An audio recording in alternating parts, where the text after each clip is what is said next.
Good evening, friends. Myself, Tom, on air with you again. One question I wanted to ask you: how you enriched your knowledge?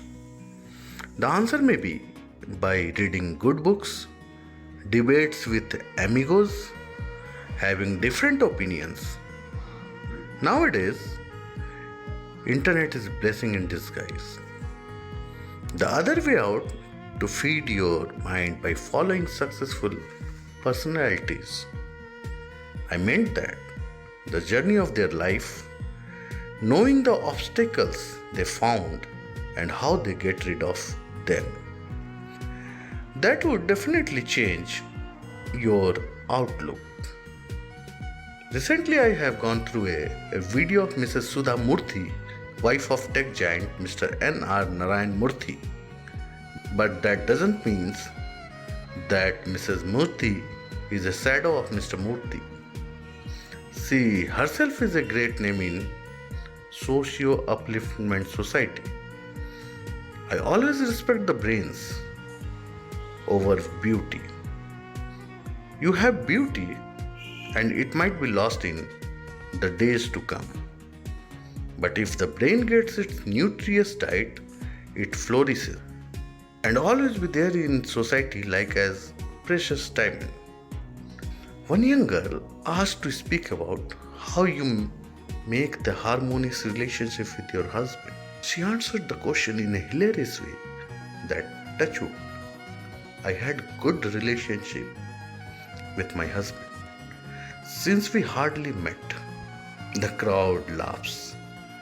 Then she came to the real answer that since Mr. Murthy traveled abroad for at least 20 days in a month and I spent times in rural areas for 22 days in a month, so we met each other for only 6 to 8 days.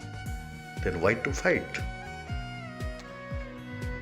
Then she goes further that every woman wants that her husband to listen the same way the husband thinks. But don't care about that.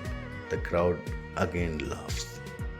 Then she came to the point that every individual is born and brought up in different atmosphere. As I was in doctor's family and Mr. Murthy was in a teacher's house, our upbringing is totally different.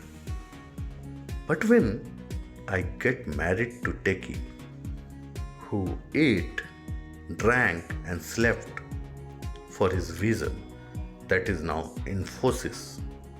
What is my primary duty? My primary duty is to stand with him. We are treating each other as a friend, and where required, he takes decisions and I accept. And sometimes I had, which he accepted without any grievances. She actually tried to convey that freedom of thoughts is necessary, and what I achieved is that Mr. Murthy believes in me. The happiness of a married life, further she added, that accept your husband or wife the way he or she is. Friends, you always listen that behind every successful man there is a woman. But she goes further that behind every successful woman there is a understanding man. Love to hear her mind, and I will get back to you further with the inspirational stories or events. Signing off now. Bye bye. Good night.